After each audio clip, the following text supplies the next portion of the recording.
আসসালামু আলাইকুম। আল্লাহ বলেন, আর স্মরণ করো তোমার প্রভু যখন ফেরেশতাদের বলেছিল, আমি পৃথিবীতে প্রতিনিধি নিয়োগ করব। সূরা বাকারা।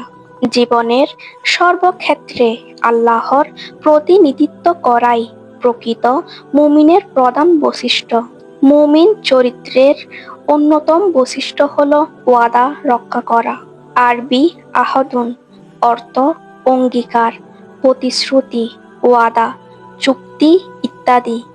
ইসলামী পরিভাষায় কোনো মানুষ অপর মানুষকে দেয়া কথা বা প্রতিশ্রুতি রক্ষা করাকে ওয়াদা বলে। ওয়াদা রক্ষা করা পবিত্র কুরআনের নির্দেশ।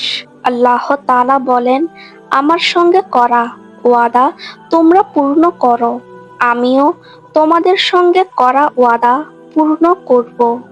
আর আমাকেই ভয় করো। সূরা বাকারা।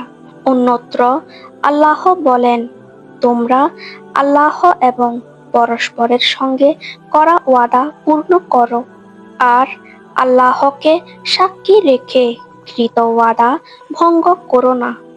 সূরা নাহল। ওয়াদা রক্ষা করা স্বয়ং আল্লাহ তাআলার গুণ। আল্লাহ বলেন, আল্লাহ কখনো ওয়াদা ভঙ্গ করেন না। এটা আল্লাহর ওয়াদা, আল্লাহ তার ওয়াদা ভঙ্গ করেন না, কিন্তু অধিকাংশ মানুষই তা জানে না। সূরা রুম।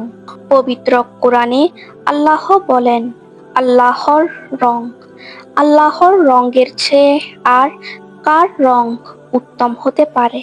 নবী রাসূলরা ছিল আল্লাহর রঙে রঙিন, তাই তো তারাও ছিল ওয়াদা রক্ষাকারী, সত্যনিষ্ঠ মহামানব। হযরত ইসমাঈল আলাইহিসসালাম সম্পর্কে আল্লাহ তাআলা বলেন, এই কিতাবে স্মরণ করো ইসমাঈলের কথা। সে ছিল ওয়াদা রক্ষাকারী, সত্যনিষ্ঠ নবী এবং রাসূল। সূরা মারআম।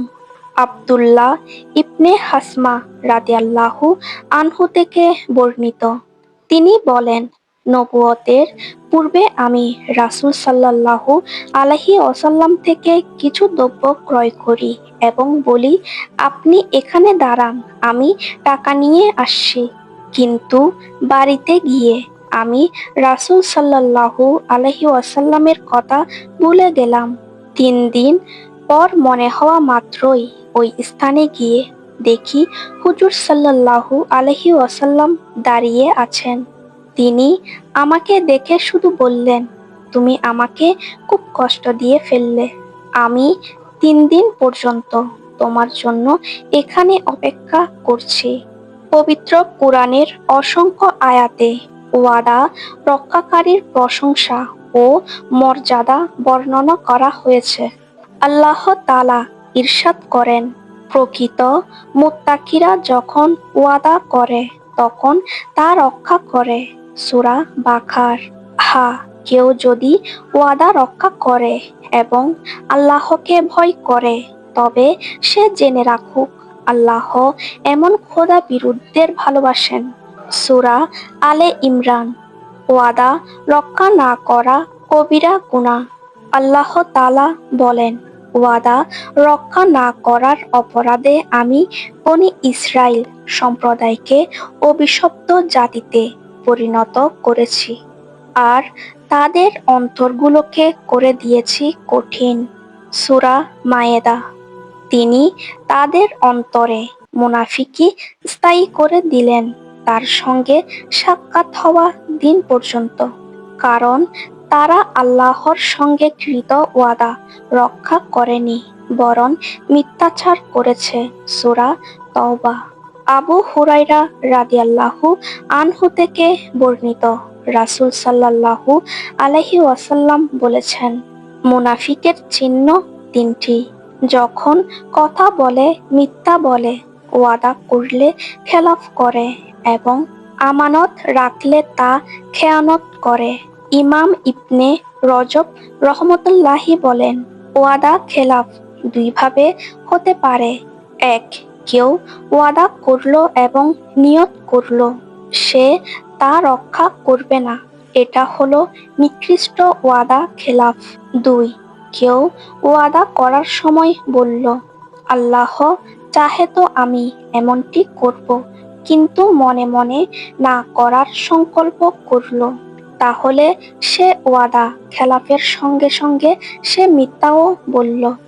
কিশোর সাহাবী আব্দুল্লাহ ইবনে আমের রাদিয়াল্লাহু আনহু থেকে বর্ণিত, তিনি বলেন, একদিন রাসূল সাল্লাল্লাহু আলাইহি ওয়াসাল্লাম আমাদের বাড়িতে আসলেন। আমার মা আমাকে ডেকে বললেন, এদিকে এসো, তোমাকে একটি জিনিস দেব। রাসূল সাল্লাল্লাহু আলাইহি ওয়াসাল্লাম জিজ্ঞেস করলেন, হে আমেরের মা, তুমি তাকে কি দেবে? মা বললেন, তাকে একটি খেজুর দেব।